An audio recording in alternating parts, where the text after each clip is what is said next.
Welcome to D6. This is professor Vinod Kumar. ఇవాళ వర్గీకరణ ఎటు చూసినా వర్గీకరణ అటు చూసినా ఎటు చూసినా దేశవ్యాప్తంగా వర్గీకరణ పెద్ద ఎత్తున చర్చ జరుగుతున్నది. ఒక రకంగా సుప్రీంకోర్టు జడ్జిమెంట్ కొండదవి ఇలకను పట్టినట్టుగానే ఇవాళ ఎక్కడ కూడా మ్యాండేటరీగా తెలుసకుండా వర్గీకరణ చేయమని చెప్పకుండా ఈ పలాని అంశాలు అంటే క్రిమిలేయర్ అంశము, మొదటి తరం మాత్రమే రిజర్వేషన్ అనుభవించాలన్న అంశం, లేటెస్ట్ డాటా అనే అంశం ఏవైతే సూచనలు చేసిందో ఆ సూచనలు ఇవాళ అమలు చేయాలంటే ప్రత్యేకంగా లేటెస్ట్ సర్వే చేయాలి. లేటెస్ట్ సర్వే చేస్తూ ఆ లేటెస్ట్ సర్వే కూడా కేంద్ర ప్రభుత్వం చేయాలి. కేంద్ర ప్రభుత్వం మాత్రమే కులగణన చేసే అధికారం ఉంది. 2011 జనాభా లెక్కల ప్రకారం కనుక రేవంత్ రెడ్డి చెప్పినట్టుగా కనుక చట్టం వస్తే తప్పకుండా హైకోర్టులో నిలబడదు, సుప్రీంకోర్టులో అసలే నిలబడదు. కాబట్టి ఇవాళ సుప్రీంకోర్టులో హైకోర్టులో నిలబడని ఈ చట్టం ఎట్లా ఉండాలి, ఏ రకంగా ఉండాలి, నిజంగా దళిత క్రైస్తవులకి ఒకవేళ ఈ చట్టంలో అవకాశం లేకపోతే 80% దళితులలో క్రైస్తవులుగా ఉన్న ఈ దళిత సమాజానికి ఈ చట్టం వర్తించకపోతే, ఈ దళిత క్రైస్తవ సమాజానికి ఈ చట్టం వర్తించకపోతే ఏం ఉపయోగం అనే అంశాలను మనం ఇవాళ చర్చించుకోవాల్సిన అవసరం ఉంది. ఎందుకు అంటున్నా ఈ మాట అంటే 30 ఏళ్ల వర్గీకరణ పోరాట ఫలితంగా 2 మాదిగలు ఎంపీ కోల్పోయారు. అలాగే 10 ఎమ్మెల్యేలుగా ఉన్న మాదిగలు 6 ఎమ్మెల్యేలకు పడిపోయారు. అంటే మాదిగలు గెలవాల్సిన రాజకీయ ప్రాతినిధ్యం పడిపోయింది. సో అంతేకాకుండా విద్యా ఉద్యోగ రంగాల్లో కూడా మాదిగల ప్రాతినిధ్యం పడిపోయింది. కారణం ఏంటి అంటే పెరగాల్సింది పోయి పడిపోవడానికి కారణం ఏంటి? ఇవాళ కేవలము ఒక వైస్ ఛాన్సలర్ పోస్టు లేకపోతే హైయర్ ఎడ్యుకేషన్ కౌన్సిల్ యొక్క వైస్ చైర్మన్ పోస్టు వచ్చినంత మాత్రాన మాదిగలకు పెద్దగా ఒరుగుతుందని నేను అనుకో. ఎందుకంటే మాదిగలకు జరగాల్సింది వర్గీకరణ. మాదిగతో పాటు మాదిగ ఉపకులాలకి, ఉపకుల మోస్ట్ బ్యాక్వర్డ్ ఎస్సీ కులాలకు కానీ మాలలకు కానీ సమాన పంపిణీ, జనాభా పంపిణీ ప్రకారంగా రిజర్వేషన్లతో పాటు సంపద పంపిణీ కావాలి, భూమి పంపిణీ కావాలి, పరిశ్రమల పంపిణీ కావాలి, అలాగే ఇండస్ట్రీస్ పంపిణీ కావాలి. అంతేకాకుండా సినిమా ఇండస్ట్రీలో వాటా రావాలి, అన్ని ప్రైవేట్ రంగంలో కూడా వాటా రావాలి. ఇవన్నిట్లో వాటా రావాలంటే, పంపిణీ న్యాయం జరగాలంటే ఇవన్నీ జరగాలి. కేవలం పనికిరాని ఒక్కటే అంటే కేవలం 10% కూడా ప్రభుత్వ ఉద్యోగాలు లేని రిజర్వేషన్లకి వర్గీకరణ పంపిణీ అంటే జనాభా దామాష పంపిణీ న్యాయం అనేది రిజర్వేషన్లకు ఒకటికే, అందులో ప్రభుత్వ ఉద్యోగ రిజర్వేషన్లకు మాత్రమే పరిమితం కాకుండా ప్రైవేట్ రంగంలో సమస్త సంపదలో పంపిణీ న్యాయం జరగకుండా ఏమీ ఒరుగుతుందని చెప్పేసి నాలాంటి వాడైతే భావించడం లేదు. ఇక రెండో విషయానికి వస్తే, మరి దళితులలో 80% క్రైస్తవులుగా ఉన్న వాళ్ళకి ఈ చట్టం వర్తించకపోతే మరి వీళ్ళంతా కూడా హిందువులే అంటే బలవంతంగా హిందూ మతంలోనే ఉండాలా? బలవంతంగా హిందూ మతంలో ఉంటే అంటరానితనానికి గురి కావాలా? ఇవాళ మొత్తం రామ్నాథ్ కోవింద్ ఆయన ఈ దేశాధ్యక్షుడిగా ఉన్నా కూడా ఆయనకు అంటరానితనం మొన్న ఎదుర్కొన్నాడు. అలాగే ముర్ము గారు ప్రజెంట్ ఉన్నారు, ఆమె అంటరానితనాన్ని ఎదుర్కొన్నది. అంతేకాకుండా ఇళయరాజు నిన్నగాక మొన్న తమిళనాడు గుళ్ళు అంటరానితనాన్ని ఎదుర్కొన్నాడు. ఇట్లా ప్రముఖులే ఈ రకంగా ఉంటే కామన్ మ్యాన్ పరిస్థితి ఏమిటి ఈ దేశంలో? అంటే బలవంతంగా హిందూ మతంలో ఉంటే కుల వ్యవస్థ ద్వారా వచ్చే అంటరానితనాన్ని అనుభవిస్తూ ఆ అంటరాని వాళ్ళుగానే జీవిస్తూ ఇవాళ కనీసం దేవాలయంలో కూడా పోయినా సరే ఇలా అంటరానులు ముట్రాలను మీరు గర్భగుడిలోకి రావద్దు, దేవాలయంలోకి రావద్దు అని చెప్పేసి ఏ రకంగా ఇవాళ చాలా ఏదైతే హైందవ దేవాలయాల్లో ప్రధానంగా, వైష్ణవ దేవాలయాల్లో ప్రధానంగా ఏ వర్ణ వ్యవస్థ కుల వ్యవస్థను తూచా తప్పకుండా పాటిస్తున్న ఈ దేవాలయాలు ఉన్నాయో, హైందవ దేవాలయాల్లో ఉన్నాయో, నేను శివాలయాలు అంటలేను, నేను అమ్మ దేవతలను అంటలేను, నేను నిజమైన హిందువులను అంటలేను. నిజమైన హిందువులు ఎవరు కూడా వర్ణ వ్యవస్థ కుల వ్యవస్థను పాటించరు, అంటరానితనాన్ని అసలే పాటించరు. ఎవరు పాటిస్తారు అంటే హిందువులు కాని బ్రాహ్మణులు, హిందువులు కాని వైశ్యులు, హిందువులు కాని క్షత్రియులు, వీళ్ళు వర్ణాశ్రమ ధర్మంలో భాగంగా వస్తారు. వీళ్ళు జన్యమున్న వాళ్ళు, వీళ్ళు ఇవాళ ఆ వర్ణాశ్రమ ధర్మంలో వీళ్ళు ఆర్యులు, విదేశీ సంతతి వాళ్ళు, వీళ్ళు ఆచారాలు పాటిస్తారు, కుల సాంప్రదాయాలు అంటరానితనాన్ని పాటించే వాళ్ళు హిందువులు కాదు. హిందూ మతంలో వర్ణాశ్రమ ధర్మం లేదు, కుల ధర్మం లేదు, అంటరానితనం అసలే లేదు. అది సింధు నది నుండి పుట్టిన నదీ నాగరికత. అది స్వేచ్ఛ, సమానత్వము, సమాన భూమి పంపిణీ, అన్ని వర్గాలకు అన్ని రకాల సమానత్వాన్ని బోధించిన సిద్ధాంతము హిందూ మతం. సో ఈ హిందూ మతంలో లేదు, హైందవ మతంలో మాత్రమే వీక్షిత ఉంది.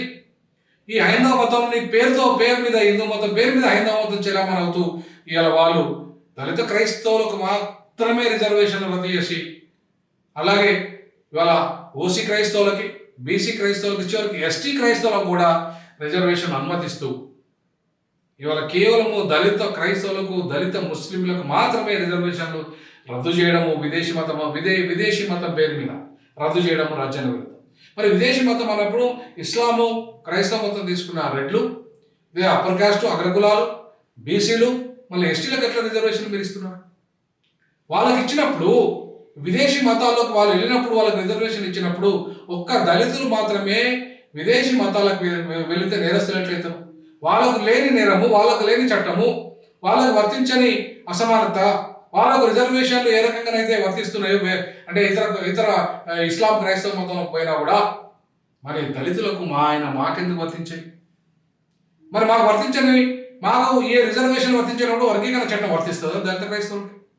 అది వర్తించదని చెప్పేసి ఇవాళ రిజర్వేషన్లు ఎస్సీలకు ఇవ్వము, దళిత క్రైస్తవులకు ఇవ్వము అని చెప్పి తెగేసిన బీజేపీని సపోర్ట్ చేస్తున్న మధుకృష్ణ మాదే గారు ఇవాళ దళిత క్రైస్తవులు 80% ఈ తెలంగాణ కానీ ఆంధ్రప్రదేశ్లో కానీ ఉన్నారు, ఈ దక్షిణాదిలో ఉన్నారనే విషయం మీకు తెలుసు కదా. మరి తెలిసినప్పుడు మీరు స్వయంగా క్రైస్తవుడే కదా. మరి అట్లాంటి పరిస్థితులలో హిందువులకు మాత్రమే వర్తించే రిజర్వేషన్, హిందువులకు మాత్రమే వర్తించే వర్గీకరణ వల్ల క్రైస్తవ దళితులకు ఏమి న్యాయం జరుగుతుంది? ఇప్పటికే చాలా మంది క్రైస్తవులు ఎవరైతే ఉద్యోగాలుగా చేస్తున్నారో వాళ్ళందరూ బెదిరిస్తున్నారో మీ సర్టిఫికేట్ దొంగ సర్టిఫికేట్ అని, మీరంతా బీసీసీ తీసుకుంటేనే లోపలికి రావాలి, లేకపోతే రావద్దని చెప్పి. ఇప్పటికే కృష్ణమాజీ గారు మీరు కూడా అంటున్నారు బీసీసీ సర్టిఫికేట్ తీసుకోవాలని. బీసీసీ సర్టిఫికేట్ దళితులు తీసుకోవాల్సిన అవసరం ఏది? ఎస్సీ మాదిగా మారుతుందా, కులం మారుతుందా బీసీసీ సర్టిఫికేట్ తీసుకుంటే? నేను ఎస్సీకి ఇప్పుడు నా మాదిగ కులం మారుతుందా? లేదండి మాల కులం మారుతుందా? లేకపోతే 59 కులాలు మారుతాయా? లేకపోతే ఈ దేశంలో ఉన్న 1263 కులాలు మారుతాయా? మతం మారితే కులం మారుతుందా? బీసీసీ సర్టిఫికేట్ తీసుకుంటే కులం మారుతుందా?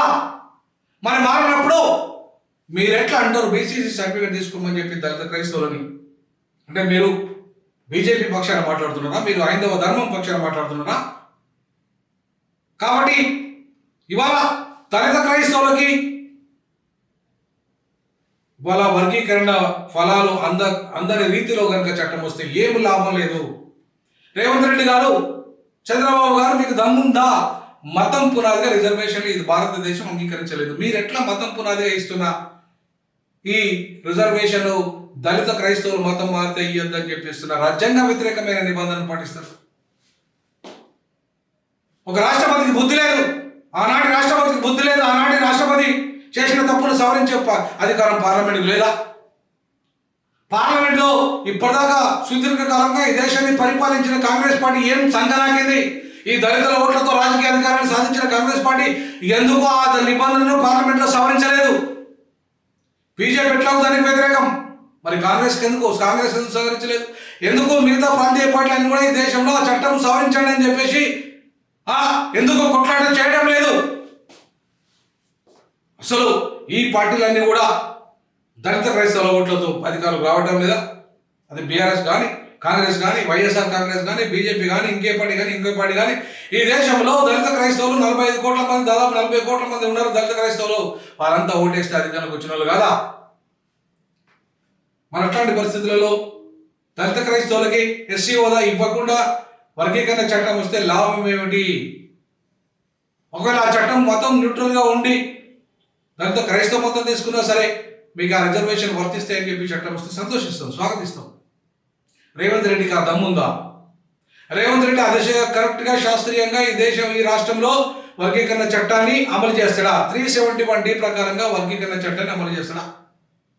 దాంట్లో ఏ చిక్కులు, లీగల్ చిక్కులు ఉన్నాయి దానివల్ల అమలు చేస్తే? దానివల్ల సుప్రీంకోర్టుకు జడ్జిమెంట్ కూడా సంబంధం ఉండదు.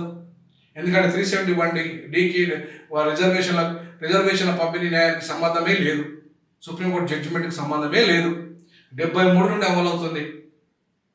జిల్లాల యూనిట్ చేసుకొని జోనల్ సిస్టంలో వర్గీకరణ అంశాన్ని చేర్చగలిగితే ఖచ్చితంగా ఎవరితో సంబంధం లేకుండా, అసెంబ్లీతో సంబంధం లేకుండా, పార్లమెంట్ యొక్క 2/3 మెజార్టీతో సంబంధం లేకుండా, లోకసభతో సంబంధం లేకుండా, రాజ్యసభతో సంబంధం లేకుండా, 50% అసెంబ్లీల తీర్మానంతో సంబంధం లేకుండా సింపుల్గా క్యాబినెట్ డిసిషన్ తీసుకొని కేంద్ర క్యాబినెట్ పంపితే ఆ కేంద్ర క్యాబినెట్ రాష్ట్రపతికి పంపిస్తే ఉత్తర్వులను సవరిస్తే సరిపోతుంది.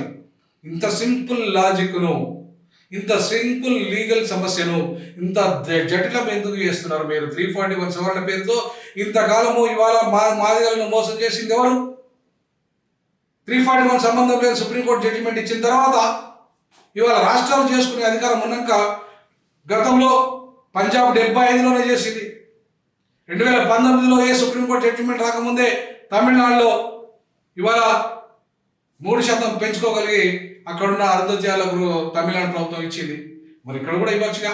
వెనకబడ్డ వాళ్ళు ఎవరైతే ఉన్నారో, అది మాదిగలైనా సరే, మాలలైనా సరే, ఉప కులాలైనా సరే, లేదంటే మోస్ట్ బ్యాక్వర్డ్ ఎస్సీ కులాలైనా సరే, వారికి ఏ రకంగా పంపిణీ చేయాలో వాళ్ళకి రోస్టర్ పెట్టండి. మోస్ట్ బ్యాక్వర్డ్ వాళ్ళకి ఫస్ట్ రోస్టర్ ప్రియారిటీ ఇవ్వండి. మోస్ట్ బ్యాక్వర్డ్ కులాలు ఇప్పటిదాకా అసెంబ్లీ పార్లమెంట్ మెట్లెక్కని కులాలకి, ఇప్పటిదాకా భూమి లేని కులాలకి, ఇప్పటిదాకా సంచార జాతులుగా ఉన్న కులాలకి, ఇప్పటిదాకా ఏ అవకాశాలను పొందలేని కులాలకి మీరు అవకాశం ముందుగా ఇవ్వండి. శాస్త్రీయబద్ధంగా 371 ప్రకారంగా ఈ సమస్యను పరిష్కరించే అధికారం రాష్ట్ర ప్రభుత్వం, రాష్ట్ర ముఖ్యమంత్రికి ఉంది. ఏ సుప్రీంకోర్టు జడ్జిమెంట్తో పని లేదు, లేదంటే ఇంకా ఏ వర్గీకరణ సిద్ధాంతంతో పని లేదు. మీకు అధికారం ఉంది. మీరు ఎందుకు చేయరు? ఎందుకు చేయాలంటే అగ్రవర్ణాలు, మైనార్టీలైన అగ్రవర్ణాలు అధికారంలో ఉండాలంటే మాల మాదిగలు ఉప కులాలు కొట్లాడుకోవాలి. వాళ్ళు ఎంతకాలం కొట్లాడుకుంటే అధికారం అంతకాలం మీ చేతిలో ఉంటారు. అందుకే ఇవాళ ఈ కులాల మధ్య కొట్లాట. ఈ చిన్న సమస్య పాలక సమాజంగా ఉన్నారా వీళ్ళు? ఏమన్నా మాలలు అక్కడ కానీ ఇక్కడ కానీ ఆంధ్రప్రదేశ్లో కానీ తెలంగాణ కానీ పాలకులా ఏమన్నా మాలలు? వాళ్ళకి మొత్తం పరిష్కరించాల్సింది. వాళ్ళ దొంగతన మనువాదులు, దొంగలు, ఇక దోపిడీదారులు పాలక పార్టీలైన అగ్రకులాలు కాదా? వాళ్ళు కదా పంచాల్సింది, రిజర్వేషన్ పంపిణీ చేయాల్సింది. వాళ్ళు కదా ఇవాళ మాదిగలకు అన్యాయం జరిగితే న్యాయం చేయాల్సింది. వాళ్ళు కదా ఉప కులాలకు అన్యాయం జరిగితే చేయాల్సింది. మాలలా ఏమన్నా పాలక సమాజంగా ఉన్నారా? కాబట్టి ఇవాళ మాలలు దాంట్లో ప్రమేయం లేదు. మాలలు దుబ్బి తినడం అస్సలు అర్థం లేదు. తెలంగాణలో మాలలు కానీ మాదిగలు కానీ రిజర్వేషన్లలో ఐఏఎస్లు కానీ ఐపీఎస్లు కానీ లేకపోతే ఉన్నత ఉద్యోగాలలో కీలకమైన పదవులు రాలేదు. కాబట్టి ఇవాళ దోపిడీ చేసింది ఆంధ్ర మాలలు, ఆంధ్ర మాదిగలు, ఆంధ్ర ఉప కులాలు, లేదంటే మోస్ట్ బ్యాక్వర్డ్ ఏదైతే రెల్లి కులం కానీ ఆది ఆంధ్ర కులం కానీ వాళ్ళు కదా దోపిడీ చేసింది. ఈ తెలంగాణలో ఉన్న ఎస్సీల అవకాశాలను దొబ్బింది వాళ్ళు కదా, దొబ్బిక తిన్నది వాళ్ళు కదా. అందుకే కదా ప్రత్యేక తెలంగాణ ఉద్యమం వచ్చింది. అందుకే కదా ప్రత్యేక తెలంగాణ రాష్ట్రం ఏర్పడింది. సేమ్ అదే పందాలో ప్రాంతీయ నినాదంతో ఎట్లయితే 371 వచ్చేసి ఆంధ్ర, తెలంగాణ, రాయలసీమలో ఉన్న విద్యా ఉద్యోగ రంగంలో అవకాశాలను ఆ 3 ప్రాంతాలకు పంచిందో అట్లనే ఇవాళ ఈ తెలంగాణ రాష్ట్రంలో కావచ్చు, ఆంధ్రప్రదేశ్లో కావచ్చు 371 ద్వారానే ఈ సమస్యకు పరిష్కారం ఉంది. 341తో సంబంధం లేదని సుప్రీంకోర్టు చెప్పేసింది. ఈవెన్ మిగతా ఆర్టికల్స్తో కూడా సంబంధం లేదు. 371తో జిల్లాను యూనిట్ చేసుకొని ఈ సమస్యను పరిష్కరించి, అట్లాగే మతం సంబంధం లేకుండా మతం అనేది న్యూట్రల్గా పెడుతూ ఇవాళ 371 అనే అంశాన్ని పరిష్కరించే దిశగా అడుగులు వేయాల్సిందిగా విజ్ఞప్తి చేస్తా ఉన్నాను. ఆ దిశగా 2 తెలుగు రాష్ట్ర ముఖ్యమంత్రులకు నేను కోరుకుంటున్నాను. అట్లాగే ఇవాళ మీరు కనుక దళిత క్రైస్తవులకు ఎస్సీ హోదా ఉంటేనే, అంటే వాళ్ళకి ఇవ్వమని చెప్పేసి చట్టంలో ఒక క్లాస్ పెట్టినా సరే అది దాన్ని పూర్తి స్థాయిలో వ్యతిరేకించాల్సిన అవసరం ఉంది. అట్లాగే మతం న్యూట్రల్గా ఉండే చట్టం మాత్రమే ఇవాళ సమస్యను పరిష్కరిస్తుంది తప్ప దాంట్లో ఓన్లీ హిందువులకంటే మాత్రం ఖచ్చితంగా హిందూ దళితులు అంటే మిగతా మత స్వేచ్ఛ లేకుండా దళితులను హైందవ కులంలో, అంటరాని కులంలో ఉంచడమే, అంటే బలవంతంగా ఉంచడం కిందే వస్తుంది. అది మత స్వేచ్ఛను ఒక రకంగా హరించడమే అవుతుంది. కాబట్టి ఆ దిశగా అడుగులు వేయకుండా మీరు పరిష్కరించాల్సిందిగా విజ్ఞప్తి చేస్తున్నాను.